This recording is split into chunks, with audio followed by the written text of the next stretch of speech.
I want to introduce you to My Baby. My Baby is Authentic Consent. It is a program and a book that's coming out on how to operate in integrity with your own self.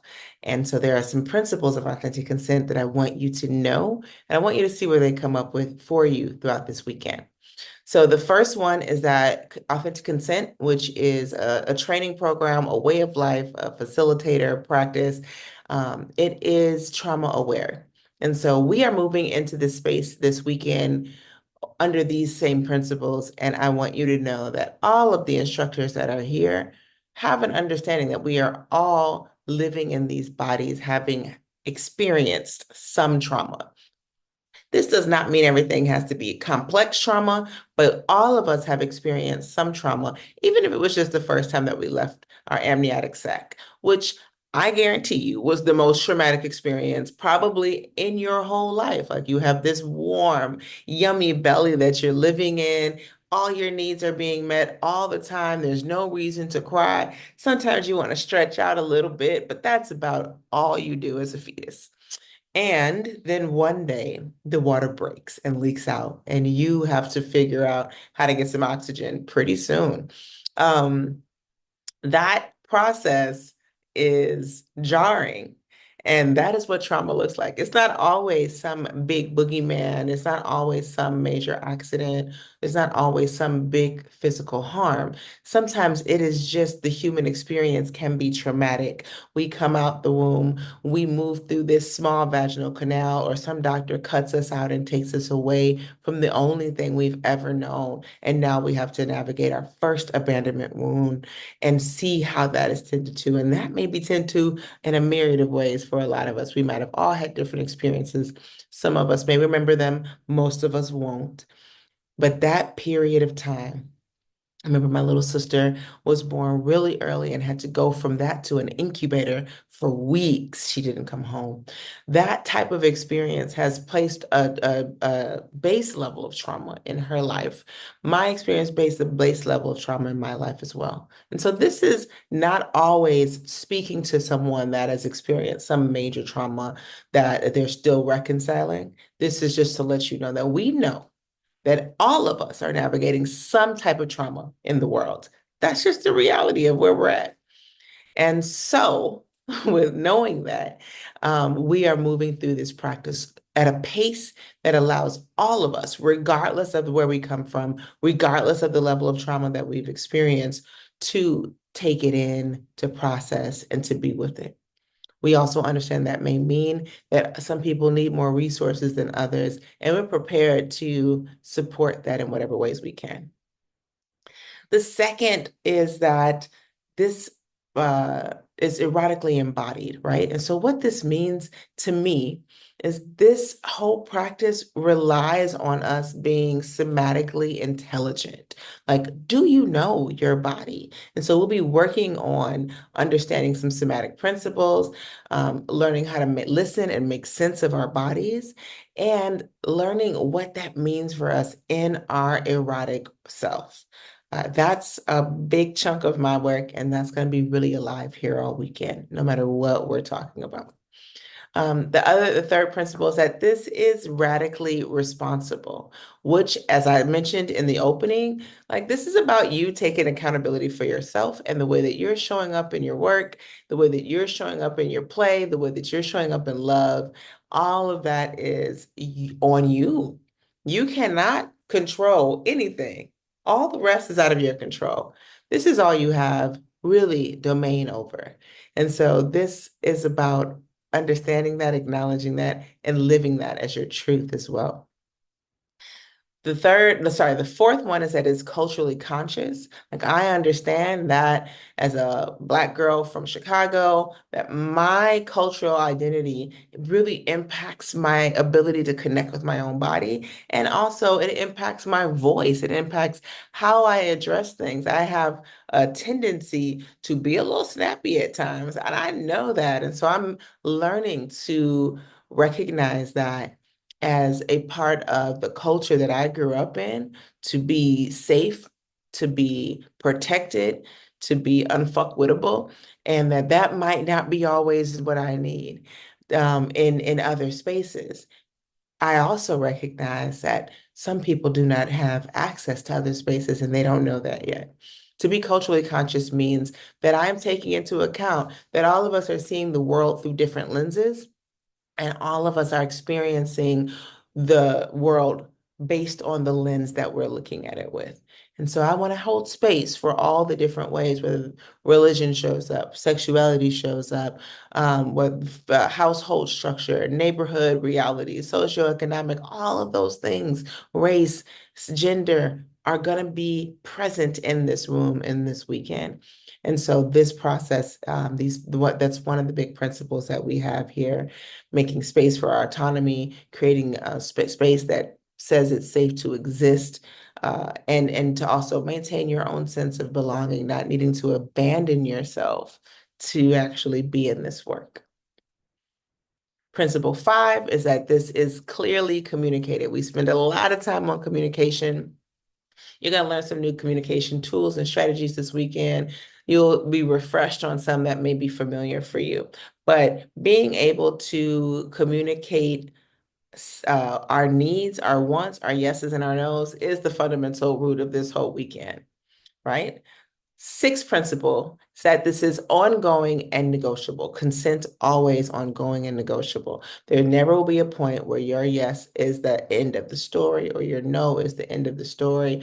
Want to get us out of this thing of like, I don't want to seem wishy-washy. Be wishy-washy with your consent. It's always ongoing and it's always negotiable. You can withdraw it at any time. Like every other model of consent, this is not unique to authentic consent. And the last one, and this one is really important, is that it's enforceable and empowered. And I say this myself as a survivor of sexual trauma, that some of the things that will come up if you are ever in a space where you have to report a consent violation, the questions that will come up oftentimes will make you feel like a victim all over again.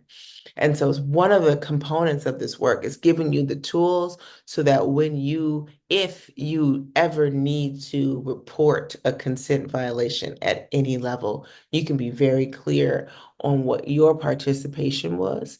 And that is a muscle that needs to be developed and strengthened. And as it gets stronger, you have the capacity to make sure that your consent is enforceable and to feel very empowered with the voice that you are developing. Those are the 7 principles of authentic consent, and that's what we're going to be moving from. Now, you might be asking, if you didn't come from authentic consent before, what exactly do I mean, authentic consent? Authentic consent is a 6-module training that I do over the course of 6 weeks or over the course of a 4-day weekend. This is a training that allows you to learn a few powerful tools that help you identify your yes and no in your body, help you be able to articulate it, and also to listen for that from others. One of the things that we use as a baseline is nonviolent communication, some of the strategies from Marshall Rosenberg. We bring that into the class to reframe the way that we're communicating and to listen for communication, to request communication that doesn't require us to come into defense or move into action, but actually allows us to hear. The Wheel of Consent, which is a tool created by Betty Martin, we use that in the course and the training. We use a new language model where we have tools that support how we describe what we're actually feeling, what we're actually noticing, and how to make our description of our experience about us so that people can hear us talk about us, right?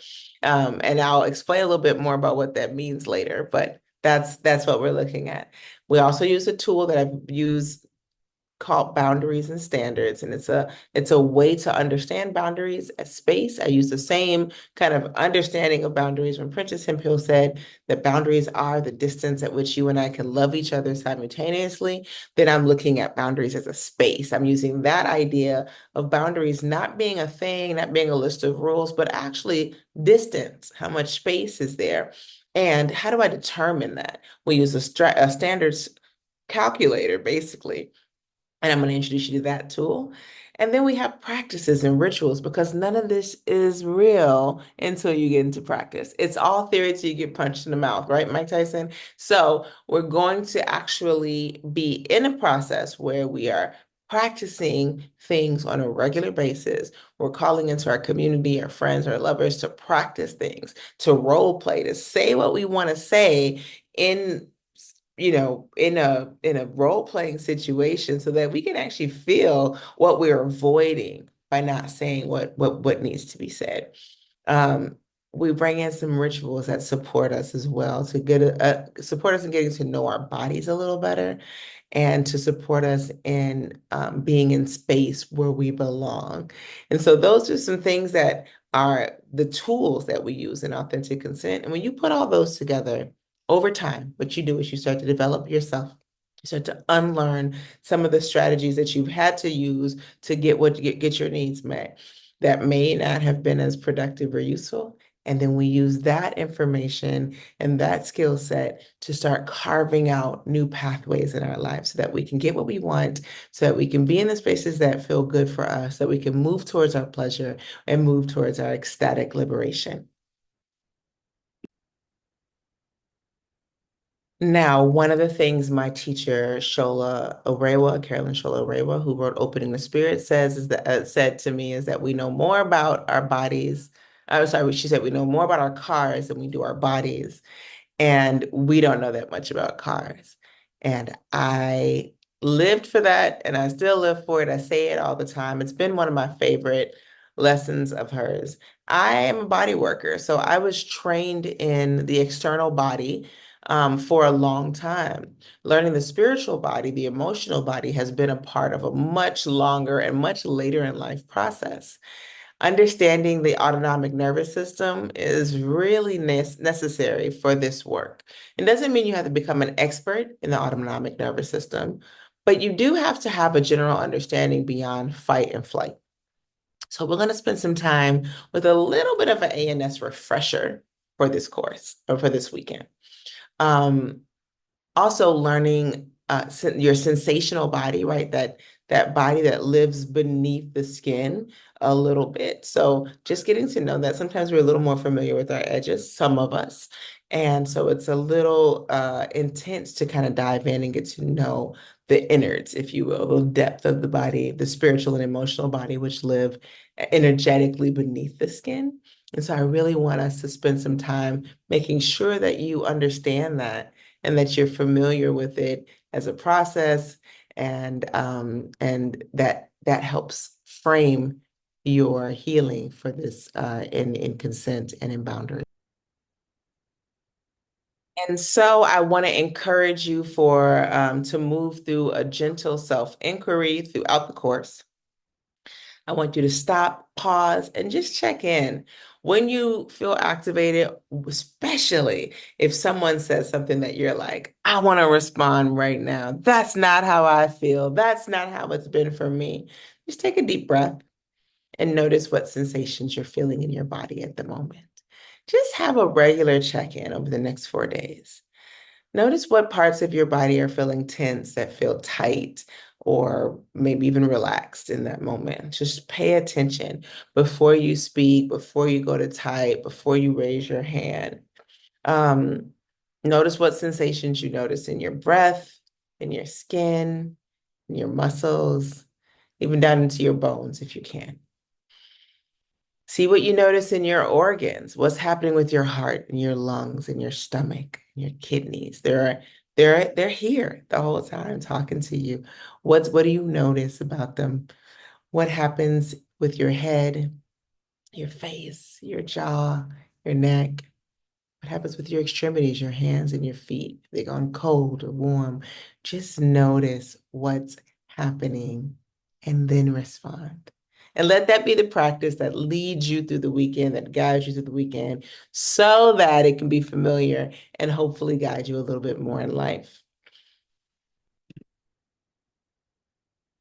The other thing I want you to think about is what does your body need right now, right? Maybe you don't want to speak, but something is bubbling up for you.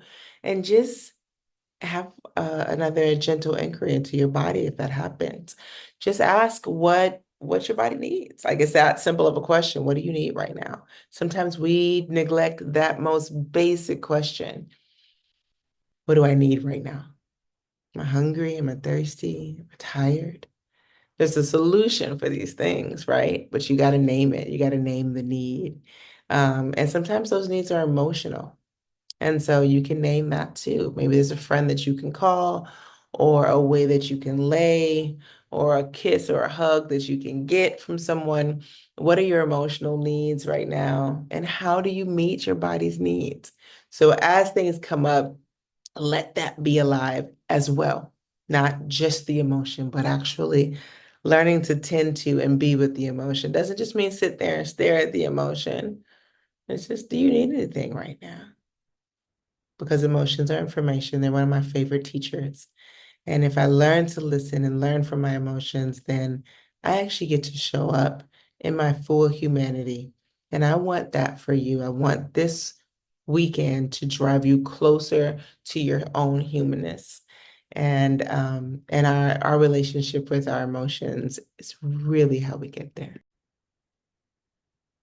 And if all else fails and you're like, none of these tools that you're told me so far are working, I'm going to give you a cheat code. You are going to allow yourself to just shake. And that could look like a lot of things. So let's just practice a little quick somatic shaking before we get into the day's events. So just go ahead and make your way. You can do this seated as well. You don't have to stand up, but just start moving your arms around, shaking your shoulders, just bouncing. And you can just do this. You can just stand still and do this. Do anything else. Just let your body shake.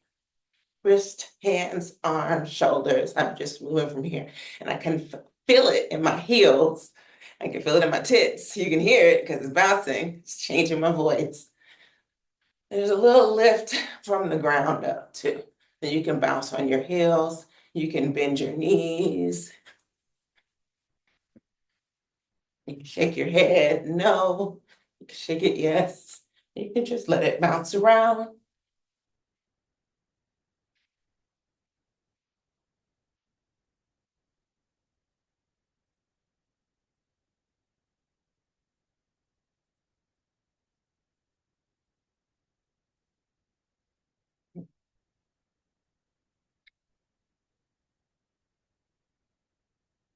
And then you can just come to stillness and just notice that while you're trying to be still, your body still has a lot of movement happening.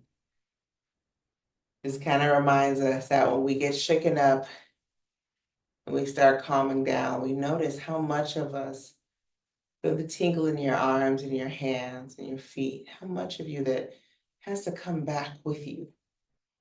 It's not as simple as saying, calm down, because everything has to come back.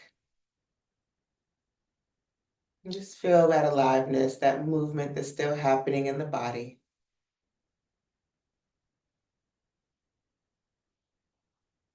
And remember that at any point, if anything is showing up for you where you just want a break, that is available to you, not just in this class, but every day. All right. That's all we have for this morning. Go ahead and move the resource guide, send any emails over with questions, and we'll see you for Jack's presentation at 1 p.m.